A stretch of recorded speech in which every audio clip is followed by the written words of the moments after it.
하나님 말씀 함께 보겠습니다. 여호수아 6장 22절부터 7장 1절까지의 말씀 함께 보시겠습니다. 여호수아 6장 22절부터 7장 1절까지 한 절씩 교독하겠습니다. 여호수아가 그 땅을 정탐한 두 사람에게 이르되 그 기생의 집에 들어가서 너희가 그 여인에게 맹세한 대로 그와 그에게 속한 모든 것을 이끌어내라 하매 정탐한 저희들이 들어가서 아합과 그의 부모와 그의 형제와 그에게 속한 모든 것을 이끌어내고 또 그의 친족도 다 이끌어내어 그들을 이스라엘의 지방밖에 했고 무리가 그 성과 그 가운데 있는 모든 것을 불러 사르고 은금과 동철 기구는 여호와의 집 곳간에 두었더라. 여호수아가 기생을 아합과 그의 아버지의 가족과 그에게 속한 모든 것을 사냥했으므로 그가 오늘까지 이스라엘 중에 거주하였으니 이는 여호수아가 여리고를 정탐하려고 보낸 사자를 숨겼습니다. 여호수아가 그때 맹세하게 하여 이르되 누구든지 일어나서 이 여리고 성을 건축하는 자는 여호와 앞에서 저주를 받을 것이라. 그 기초를 쌓을 때에 그의 맏아들을 이룰 것이요 그 문을 세울 때에 그의 막내 아들을 이르리라 하셨더라. 여호와께서 여호수아와 함께 하시니 여호수아의 조상이 그 온 땅에 흩어지니라. 7장 1절 함께 보겠습니다. 이스라엘 자손들이 온전히 바친 물건으로 말미암아 범죄하였으니 이는 유다 집파 세라의 종손 삽디의 손자 갈미의 아들 아간이 온전히 바친 물건을 가졌음이라. 여호와께서 이스라엘 자손들에게 진노하시니라. 아멘. 지난 2020년에 시작된 그 코로나 바이러스로 인해서 그때 이제 전 세계로 퍼졌을 때 많은 사람들이 어려움을 겪었습니다. 가장 큰 이유가 인류가 처음 접하는 그런 질병이었기 때문입니다. 그러다 보니까 백신도 없고 치료제도 당시에는 없었습니다. 하지만 이제 이 병이 바이러스를 통해서 감염된다 이 사실을 알게 되었기 때문에 이제 기본적으로 바이러스를 막을 수 있는 방법을 생각을 했습니다. 대표적으로 손을 씻는 거예요. 손 씻는 거. 이제 바이러스가 혹시 묻었으면 빨리 이제 손을 씻고 깨끗하게 하면 훨씬 도움이 됩니다. 또 하나는 거리두기. 좀 이제 사람들하고 거리를 두면서 바이러스가 퍼지는 걸 막는 그런 일들이 있었습니다. 근데 그 가운데 하나가 마스크를 착용하는 것이었습니다. 마스크. 우리가 얘기를 하다 보면 이렇게 침이 튀는데 이를 통해서 이제 감염이 많이 됩니다. 그래서 말할 때 이제 마스크를 꼭 끼고 하자 해서 우리가 예배 시간에도 마스크를 끼고 그랬죠. 그런 기억이 있습니다. 근데 한국 사람들은 상대적으로 마스크를 끼는 것은 어느 정도 익숙합니다. 왜냐하면 한국의 그 황사를 비롯해서 이 공기가 그다지 좋지가 않고 또 매연도 심하기 때문에 많은 사람들이 이제 평소에도 마스크를 자주 낍니다. 그래서 좀 익숙한데 미국 사람들은 익숙하지가 않습니다. 그래서 아주 불편한 것을 제가 많이 봤습니다. 그때 이제 팬데믹 시절에 제가 한 번은 그 마켓에 갔는데 물론 다 모든 사람들이 마스크를 다 끼고 있습니다. 그런데 어떤 젊은 남자분이 이제 미국 사람이었는데 마스크를 끼지 않고 마켓을 막 돌아다니더라고요. 그래서 저분이 왜 저럴까 했는데 나중에 아니나 다를까 마켓의 직원이 와서 마켓 밖으로 이제 쫓았습니다. 쫓고 이제 마켓에 다니지 못하게 그렇게 하는 장면을 제가 본 적이 있습니다. 자, 이렇게 정해진 규정이 있음에도 불구하고 지시에 따르지 않는 사람들이 있습니다. 마스크 착용하는 것을 비롯해서 줄을 서지 않고 새치기를 한다거나 또 아니면 교통법규를 어긴다거나 이런 경우가 있습니다. 자, 왜 그렇겠습니까? 그 이유는 개인적으로 가진 이기심 때문입니다. 이게 고집일 수도 있고 또 아니면 자기가 취할 수 있는 이익과 관련된 것일 수도 있습니다. 우리가 하나님 앞에서 하는 순종이나 불순종도 마찬가지입니다. 여러분 한번 곰곰이 생각해 보시기 바랍니다. 우리가 하나님께서 말씀하실 때 그 말씀을 순종하는 것 그리고 불순종하는 것 왜 그렇게 하겠습니까? 왜 어떤 때는 순종하고 어떤 때는 불순종을 하겠습니까? 이유는 단순합니다. 우리가 순종을 하든 불순종을 하든 어느 쪽이든지 내 생각에 좋다고 여기기 때문입니다. 내 생각이 그렇습니다. 내가 가진 생각으로 순종하는 것이 좋겠다. 그러면 순종을 하고 너 불순종하는 게 좋겠다 그러면 그 잘못된 길을 갈 수도 있다는 겁니다. 오늘 말씀해 보시면 하나님의 말씀에 이 순종하는 사람과 불순종하는 사람 대표적으로 두 사람이 나옵니다. 순종하는 사람은 여리고성에 사는 라합이라는 사람이었고 또 불순종을 대표하는 사람은 하나님께 바친 물건을 훔친 아간이라는 사람입니다. 자, 이 두 사람이 순종과 불순종을 대표하는데 자, 그렇다면 순종과 불순종의 기로에서 과연 우리는 어떻게 해야 될까? 우리가 가져야 될 마음에 대해서 함께 한번 묵상해 보도록 하겠습니다. 자, 먼저 순종은 우리의 부족함을 깨닫는 것에서 시작된다라는 겁니다. 자, 이 사실 우리가 꼭 깨달을 필요가 있습니다. 라합이 하나님의 뜻에 따르는 순종을 한 이유가 가장 큰 이유가 하나님께서 이루신 놀라운 역사를 깨달았기 때문입니다. 이스라엘 백성들이 출애굽을 하고 광야 40년을 보내면서 하나님께서 엄청난 능력을 보여주셨습니다. 이제 그 하나님의 능력을 의지하는 겁니다. 반대로 말하면 여리고성이나 또 자기 자신은 부족하다는 겁니다. 이걸 깨달으면 하나님의 능력에 의지해야겠다. 하나님의 말씀에 순종해야겠다. 이런 마음을 가질 수가 있습니다. 여호수아 2장 9절에 보시면 이 라합이 정탐꾼들에게 이렇게 고백합니다. 여호와께서 이 땅을 너희에게 주신 줄을 내가 아노라. 우리가 너희를 심히 두려워하고 이 땅 주민들이 다 너희 앞에서 간담이 녹나니. 자, 이 라합이 생각할 때 하나님께서 분명히 여리고성을 무너뜨리실 거라는 겁니다. 이거 분명히 알고 있습니다. 만약에 하나님께서 그렇게 하지 못한다고 여겼다면 이 라합은 정탐꾼을 절대 도와주지 않았을 겁니다. 그리고 이스라엘 편이 되지도 않았을 겁니다. 그런데 생각해보니 하나님의 능력이 정말 대단하시구나. 이 사실을 믿었기 때문에 하나님의 뜻에 순종할 수가 있었습니다.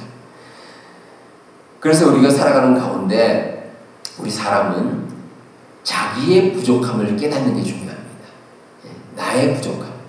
그러니까 스스로 부족하다는 걸 깨닫는 거 이게 정말 중요합니다. 흔히 우리가 메타인지라고 그러기도 하고 또 자기 객관화 이렇게 이야기하기도 하는데 내가 부족하다는 것을 내가 제3자가 보듯이 내가 깨닫는 겁니다. 나의 부족함을. 그걸 깨달으면 하나님의 말씀에 순종하고 살아갈 수가 있습니다. 하지만 그렇지 못하면 그러면 부족함에도 불구하고 자기 고집을 부립니다. 자기 생각, 자기의 처지를 잘 깨닫지 못하고 내가 옳다고 고집을 부립니다. 그러면 바른 길로 갈 수가 없습니다. 제가 일전에 아주 흥미로운 이야기를 하나 들었습니다. 여러분들 그 중동에 있는 나라 가운데 그 사우디아라비아라는 나라가 있습니다. 아마 아시는 분도 계시고 많이 다 들어보셨을 겁니다. 근데 사우디아라비아가 다른 나라에서 수입하는 물품이 세 가지가 있다고 합니다. 여러 가지가 있겠지만 대표적으로 세 가지가 있습니다. 그 중에 하나가 석유입니다. 석유. 네. 사우디의 석유가 얼마나 많이 나옵니까? 그런데 석유를 수입을 안 됩니다. 이유가 있습니다. 이 사우디가 자기 나라에 정유시설이 별로 없습니다. 그래서 원유는 수출을 하고 그리고 그 원유를 가공한 그 석유를 다시 수입을 안 됩니다. 그래서 석유 수입량이 상당히 많다고 합니다. 그리고 두 번째는 모래입니다. 모래. 사우디아라비아가 모래를 수입합니다. 그 왜 수입하느냐? 사막에 모래가 얼마나 많습니까? 그런데 그 모래는 건축을 할 때는 쓸 수가 없답니다. 그래서 건축용 모래가 따로 있는데 그 모래는 따로 수입을 안 됩니다. 그리고 세 번째로 많이 수입하는 게 낙타. 사우디아라비아에 낙타가 얼마나 많습니까? 그런데 이 낙타를 예전에는 뭐 이동수단으로 사용하기도 하고 또 식용으로 사용하기도 하고 그랬는데, 근데 요즘에는 이동수단으로는 거의 사용하지 않습니다. 그러니까 주로 이제 식용으로 사용하는데, 근데 낙타를 기르려면 물이 많이 필요합니다. 근데 사우디가 어떻습니까? 물이 귀한 나라입니다. 그러다 보니까 차라리 수입하는 게 더 이익이다 해서 낙타를 수입을 한답니다. 자, 누구든지 스스로 부족함을 깨달으면 그것을 채우기 위한 방법을 찾습니다. 뭐 세상 사람들도 그렇고 특별히 우리 신앙인들도 마찬가지입니다. 하나님 앞에서 우리가 부족함을 인지하면 하나님께서 말씀하신 대로 순종합니다. 그러니까 우리 자신의 처지를 깨닫는 거죠. 아, 나에게 이러이러한 게 부족하구나 하면 분명히 어떤 것이 필요한 걸 알게 됩니다. 그리고 하나님께서 주신 말씀에 순종하며 살아갈 수가 있다는 겁니다. 자, 그런데 내가 부족함에도 불구하고 그걸 깨닫지 못하면 순종하지 못합니다. 오늘 말씀에 나오는 아간이 그랬습니다. 이스라엘 백성들에게 하나님께서는 여리고성에서 취한 그 전리품들 개인적으로 가지지 말라고 분명히 말씀을 주셨습니다. 이거 아간도 분명히 알고 있는 사실입니다. 하지만 이 아간은 하나님의 명령을 마음속에 새기질 않았습니다. 자기 마음에 새기질 않았습니다. 그리고 전리품을 숨겼습니다. 자, 여기까지는 뭐 100번 양보해서 이 사람이 욕심이 생겨서 뭐 자기도 모르게 그렇게 취했다고 볼 수도 있습니다. 자, 그런데 중요한 것은 그 다음입니다. 이 아간은 자기가 죄를 저질렀음에도 불구하고 끝까지 숨기려고 했습니다. 이 아간의 잘못으로 인해서 어떻게 됐습니까? 이스라엘이 큰 어려움 당했습니다. 이 아이성 전투에서 패배하고 이스라엘 백성들이 참 낙심하고 힘들어하고 이런 처지가 됐는데, 이 모습을 아간도 자기 눈으로 목격을 했습니다. 그리고 하나님께서 너희들이 잘못된 그 욕심을 내서 이런 일이 벌어졌다라고 또 분명히 말씀을 주셨습니다. 그러면 자기의 잘못 때문에 일어났다는 것을 아간도 알고 있습니다. 그런데 계속 숨깁니다. 자, 이제 이스라엘이 이런 처지가 돼서 과연 누가 잘못을 저질렀는가 제비뽑기를 통해서 이제 범인을 색출합니다. 하나씩 색출하는데 그 과정이 상당히 깁니다. 아주 깁니다. 자, 그러면 그 과정에서도 이 아간은 돌이킬 수 있습니다. 아, 내가 잘못해서 이스라엘에 이런 어려움이 생겼고 또 내가 회개해야 되겠구나 라는 마음을 가졌어야 되는데 끝까지 고집을 부립니다. 왜 그랬겠습니까? 하나님께서 모르신다고, 또 다른 이스라엘 백성도 모른다고 생각했기 때문에. 정말 어리석은 일이죠. 자기 자신을 모릅니다. 그러다 보니까 끝까지 자기의 잘못을 인정하지 않았던 겁니다. 우리가 부족함을 깨닫고 겸손한 마음을 가질 때 순종에 이를 수가 있습니다. 이 아간은 하나님의 능력을 무시한 겁니다. 그러니 불순종을 할 수밖에 없습니다. 우리가 살아가면서 이 사람들끼리 보면 장단점이 있습니다. 뭐 누가 잘하고 누가 못하고, 내가 가진 장점이 있을 수도 있고 또 다른 사람과 비교해서 내가 부족한 면도 있을 수가 있습니다. 하지만 하나님 앞에서 우리의 모습은 그렇지 않습니다. 우리는 모든 부분에서 하나님의 능력을 넘어설 수가 없습니다. 그래서 순종해야 됩니다. 그래서 하나님께서 나의 모든 삶을 인도하시고 나보다 능력이 있으시기 때문에, 그래서 하나님 말씀에 순종해 살아가는 겁니다. 우리 여러분들 이 진리를 꼭 기억하시고 우리의 부족함을 깨닫고 온전히 순종하며 살아가는 우리 성도님들 다 되시기를 바랍니다. 자, 다음으로 순종은 어려움 속에서도 믿음 지켜 나가는 것. 이게 순종입니다. 자, 순종을 대표하는 사람 라합입니다. 근데 이 라합은 하나님 말씀을 따르기가 사실은 쉽지 않았습니다. 사실 쉽지 않습니다. 왜냐하면 라합의 결단에 따라서 뭐 자기 자신은 물론이고 그 가족들의 운명까지 달려 있습니다. 그 판단이 쉽지가 않은 겁니다. 아주 어렵습니다. 자, 그리고 만약에 이스라엘이 여리고성을 공격했는데 이스라엘이 패배할 수도 있습니다. 그렇죠? 뭐 이기든 지든 둘 중에 하나인데 아마 이긴다고 보는데 혹시 패할 수도 있습니다. 자, 그리고 설사 이스라엘이 이겼다고 칩시다. 이겼다고 치고 이스라엘이 여리고성을 점령했는데 원래는 약속이 라합과 가족들을 살려주기로 했습니다. 그런데 이스라엘이 여리고성을 무너뜨린 다음에 마음을 바꿔서 배신할 수도 있는 겁니다. 그건 아무도 모르는 거죠. 그러니까 이런 두려움이 있습니다. 이런 두려움이 있고 또 힘든 마음이 분명히 있습니다. 아마 라합이 가족들과 의논을 했을 겁니다. 내가 이스라엘 편을 들려고 하는데 우리 가족들은 어떻게 생각하는지 얘기를 할 때 아마 가족들 가운데 우리 그러지 말고 차라리 그냥 여리고성 편을 들자 이렇게 하는 가족도 있을 수도 있습니다. 그러면 그 가족을 설득을 해야죠. 그리고 그 가족들이 라합과 같은 마음을 가지도록 인도를 해야 됩니다. 근데 그 과정이 쉽지가 않습니다. 참 어려운 일입니다. 그런데 라합은 이 모든 어려움을 감수하고 하나님 말씀에 순종을 했습니다. 어려움에도 불구하고 순종을 했습니다. 근데 이와 반대로 불순종을 대표하는 아간은 이 유혹이라는 어려움을 이겨내지를 못했습니다. 자, 하나님께서 여리고성을 공격하기 전에 미리 말씀을 주셨습니다. 여리고성을 공격해서 그 성이 무너지게 되면 아마 전리품들이 생길 텐데 다 태워버려라. 다 태워. 왜냐? 하나님께서도 아십니다. 이 광야를 지나올 때 어떻습니까? 뭐 이스라엘에서는 전쟁을 좀 했죠. 여러분들과 전쟁을 했는데, 근데 그 전쟁을 통해서는 이 소위 말하는 전리품이라는 걸 거의 취한 적이 없습니다. 뭐 광야에 사는 사람이 뭐가 있겠습니까? 뭐 가진 게 별로 없습니다. 그러다 보니까 그냥 이스라엘 가는 앞길을 가로막으니까 싸웠을 뿐이지, 그 민족들을 물리친다고 해서 뭐 특별하게 취한 게 없습니다.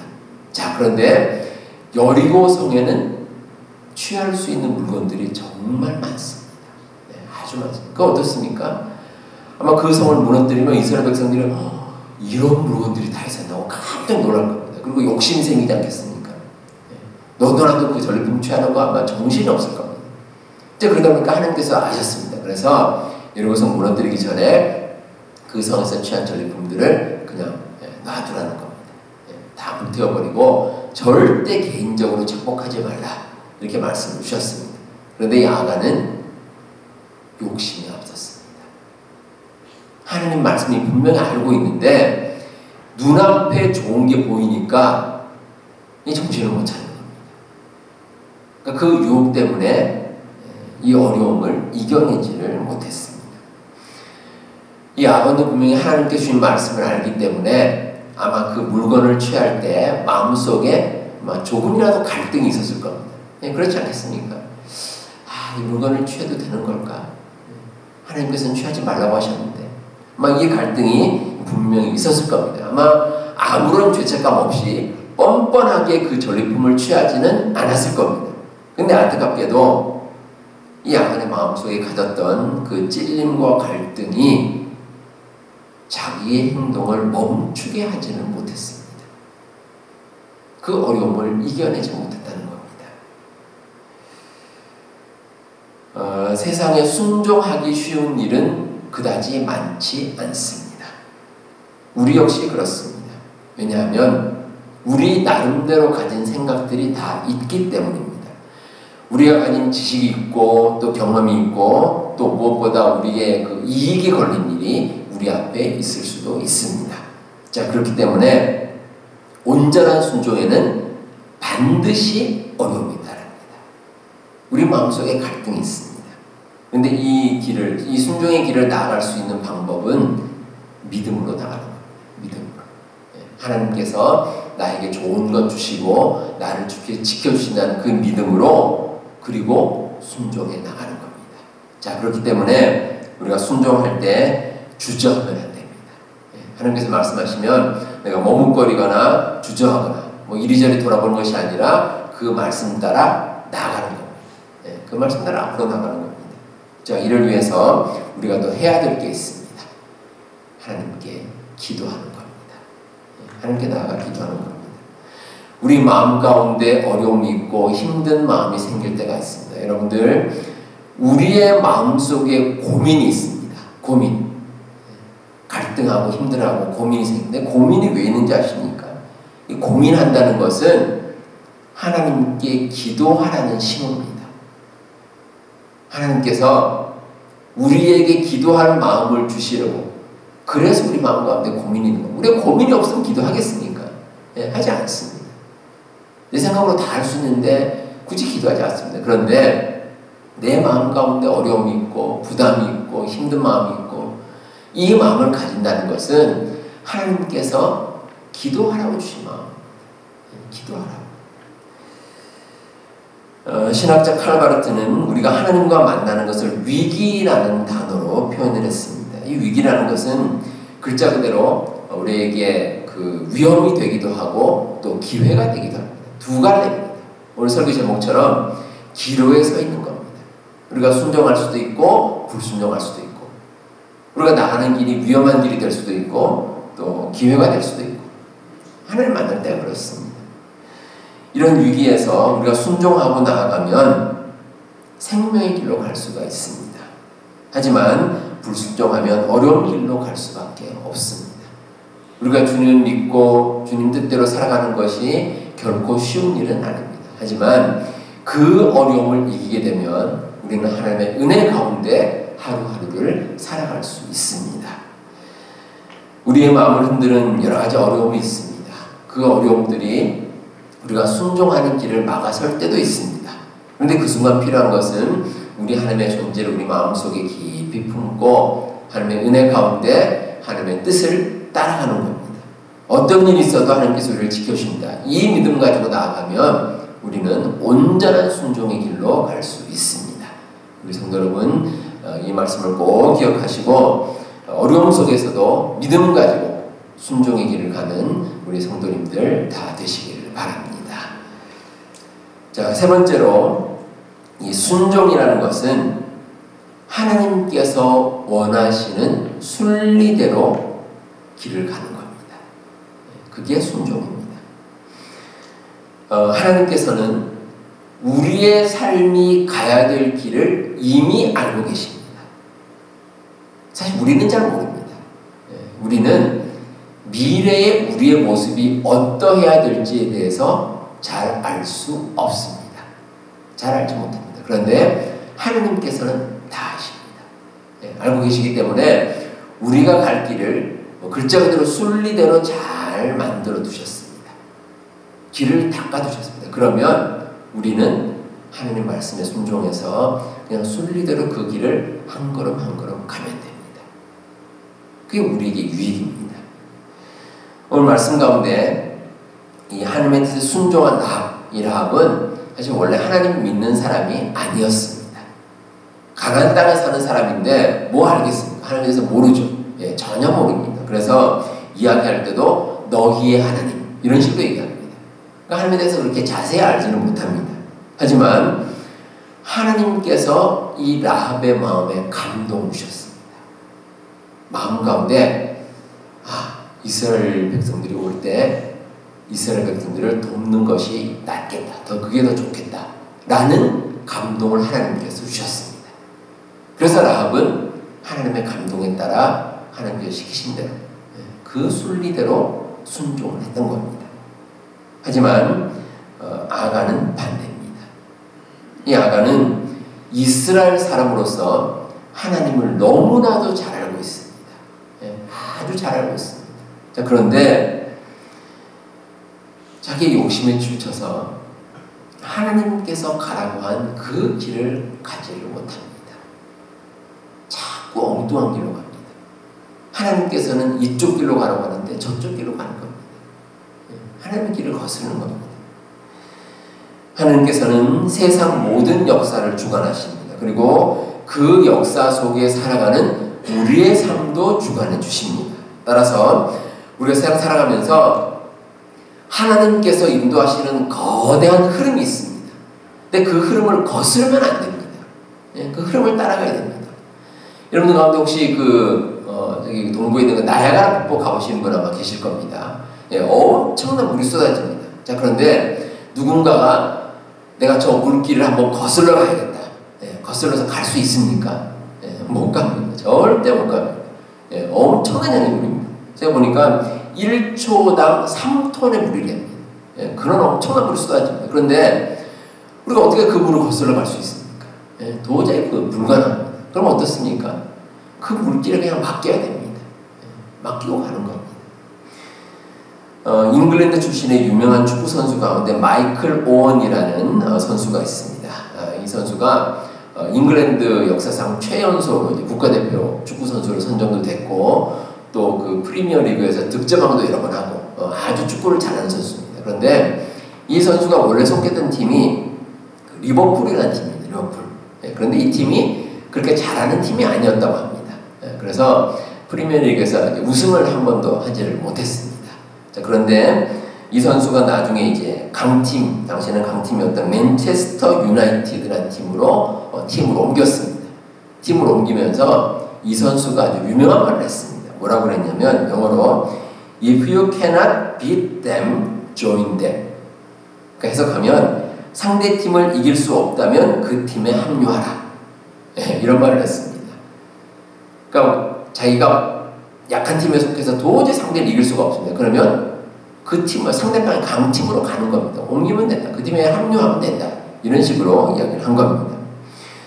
우리가 하나님의 뜻을 거슬러서 우리의 뜻을 이룰 수 있겠습니까? 할 수 있다면 한번 해보시기 바랍니다. 그런데 할 수 없습니다. 제가 모태신앙이어서 어릴 때부터 신앙생활을 했는데 신앙생활을 계속 해오면서 정말 절실히 깨달은 겁니다. 내가 가진 생각이 아무리 그럴듯하다고 할지라도 하나님의 뜻을 거스를 수는 없습니다. 그건 불가능합니다.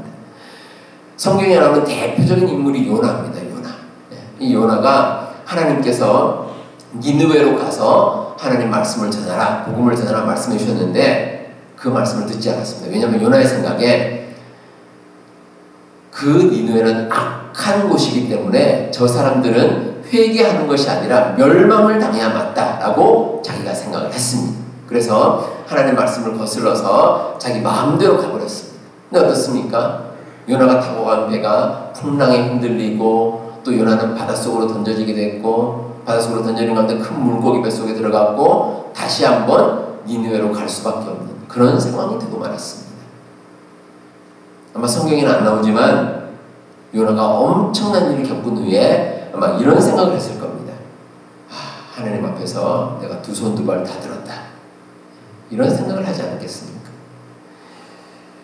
우리의 삶도 마찬가지입니다. 우리가 하나님의 뜻을 모르면 어쩔 수 없습니다. 하지만 하나님의 뜻을 안다면 그 하나님의 뜻에 순종하고 나가는 것이 순리입니다. 그러면 우리가 온전한 길을 갈 수가 있습니다. 우리가 살아가는 가운데 내 뜻을 고집하는 것, 이건 교만입니다. 교만입니다.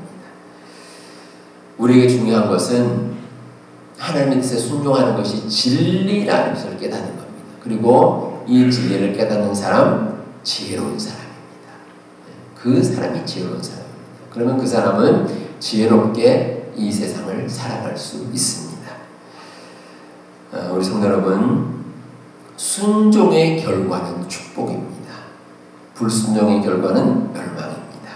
이 원리는 시대와 장소를 막론하고 절대 변하지 않습니다. 하나님께 주신 말씀은 영원불변한 진리이고 우리가 그 말씀에 순종하면 놀라운 하나님의 축복이 우리의 삶 가운데 함께할 수 있습니다. 우리 성도 여러분, 이 진리를 꼭 기억하시고 우리의 삶을 통해 우리가 세상을 떠나는 그 순간까지 우리 하나님의 말씀에 순종하며 살아가시는, 그래서 축복받는 삶을 사시는 우리 모든 성도님들 다 되시기를 바랍니다.